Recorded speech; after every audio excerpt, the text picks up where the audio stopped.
back to Paris now, where leaders of some 30 countries are here for new talks on Ukraine. The so-called Coalition of the Willing is trying to provide security guarantees to keep Ukraine safe in the future. Senior U.S. negotiators Steve Witkoff and Jared Kushner are in Paris for the first time ever for these talks, along with the Canadian Prime Minister Mark Carney, who had a working breakfast with French President Emmanuel Macron this morning. France 24's Clovis Casali is at the Élysée Presidential Palace. He joins me now from there. Clovis, what's the latest? A busy day here at the Élysée Palace with diplomatic talks all day. 27 heads of state and government, 35 participants in all. Volodymyr Zelenskyy, the Ukrainian president, to meet face-to-face with Emmanuel Macron, followed by a lunch with Emmanuel Macron, Zelenskyy, as well as Jared Kushner from the US, and of course Steve Witkoff, the so-called special envoy for peace missions of Donald Trump. And news has just come in of leaks of the draft statement of this coalition of the willing. Reuters saying that in this draft statement, well, there's mention of binding commitments to support Ukraine in the case of a future armed attack by Russia in order to restore peace, and also a commitment to long-term military assistance to Ukraine. The advisors of President Macron have been briefing us ahead of this meeting, saying one word will be key, and that is convergence for the coalition of the willing. In other words, get everyone around the table, the US, Europe, of course, and Ukraine, to decide what's best in order to ensure a long-lasting peace. And of course, before that, a ceasefire.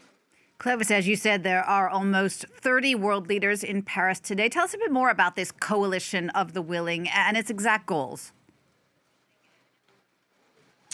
Well, it was started a year ago by France and rapidly joined by many European nations. Europe, of course, playing a key role.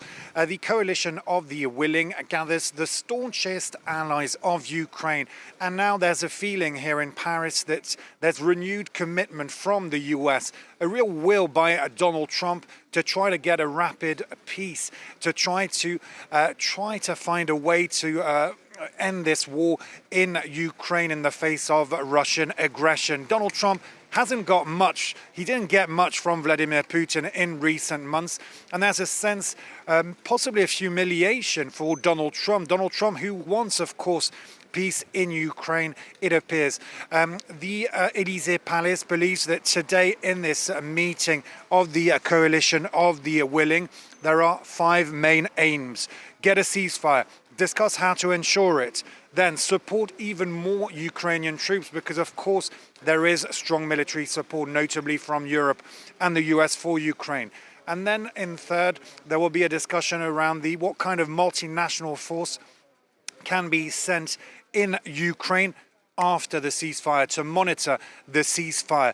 The idea is not to send boots on the ground, or at least not on the front line, because the front line is 1,400 kilometers long, so that would be practically impossible. What will be discussed is the technological means, drones, satellite footage, in order to make sure that Russia doesn't attack Ukraine if a ceasefire is agreed. Then fourth, what kind of response if Ukraine is attacked in the future by Russia? And then fifth, what kind of commitments the partners of Ukraine, the members of the coalition of the willing, are ready to commit to? What kind of commitments for the future and the peace in Ukraine?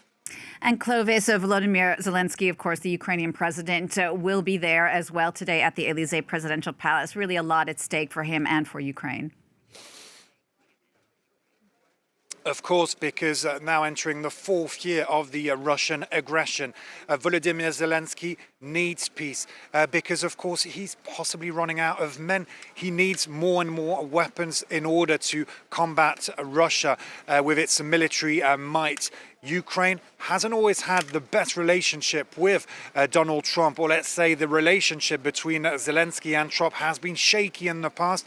But Paris and its partners believe that now Donald Trump has showed renewed support and really does want to try to get peace in the region.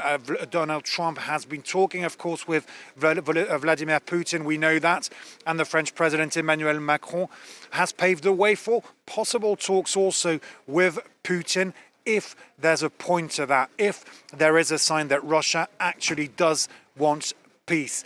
But this coalition of the willing, which was started by Emmanuel Macron, is not just France and the US, but the US and the rest of Europe, because Europe knows very well that this Russian aggression against Ukraine isn't just a threat to Ukraine, but to the whole of Europe.